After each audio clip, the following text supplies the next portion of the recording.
Hey, what is up everyone? We're back with another video covering this month's monthly update, and this month's update was pretty late in the month. As you can see, this is the August update that we're talking about, and it's now September 1st. So it just released yesterday, but just like every month we're going to go through everything that's new that you need to know about. So obviously the big thing that came out in this update was the second part for the Legend of Monkey Island Tall Tales called The Quest for Guybrush. So this Tall Tale is going to send us back to Melee Island to do these 3 trials and different things. And this is supposed to be one of the longest Tall Tales ever in the game. So that's pretty exciting to hear. And we'll be able to explore the entire Melee Island this time, as opposed to the previous Tall Tale where they only gave you a small portion of it. So I'm pretty excited to do the Tall Tale. I haven't got into it yet at the time of recording this video. Hopefully we'll be able to give you all my thoughts on it later this week. Moving on though, let's take a quick look at the Pirate Emporium. We got a bunch of new Monkey Island cosmetics, as well as like some new costumes, weapon set, ship set, and a cute little pet called Spiffy. That's really cool. And then we got a new free cosmetic this month. It's not an emote this time, it's actually a cutlass. And this is the Paradise Garden cutlass, and I would recommend you get it because obviously it's free. But honestly, in my opinion, it's probably the worst looking cutlass in the game. But whatever, I still got it. Moving on, we got some pretty nice additions to the Outpost cosmetics in this update.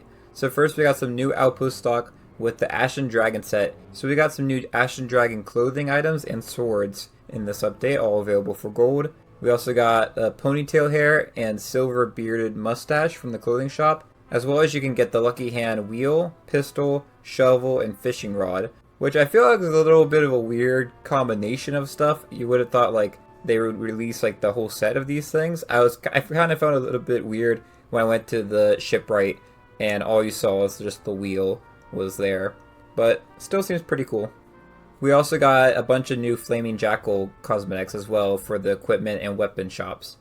I think this new Flaming Jackal cutlass looks really nice actually. Moving on, we got some cosmetics from back in Season 2 added to the Outpost shops. So like I said before, we got some of the Lucky Hand items in the Outpost shops. But we also got some things for Pirate Legends like the Athena's Might Cutlass and the Shackled Phantom Hole.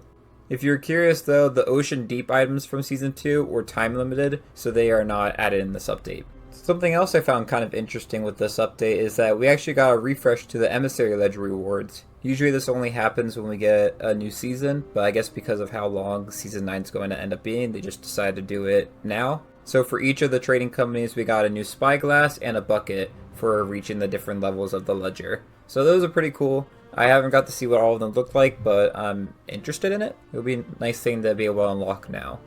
Moving on, there's one more thing I wanted to talk about in this video, and it's actually an accessibility feature that I find really interesting. So it's an aiming accessibility improvement. So within the audio settings, players now have access to a new setting to aid them in combat with subtle audio cues.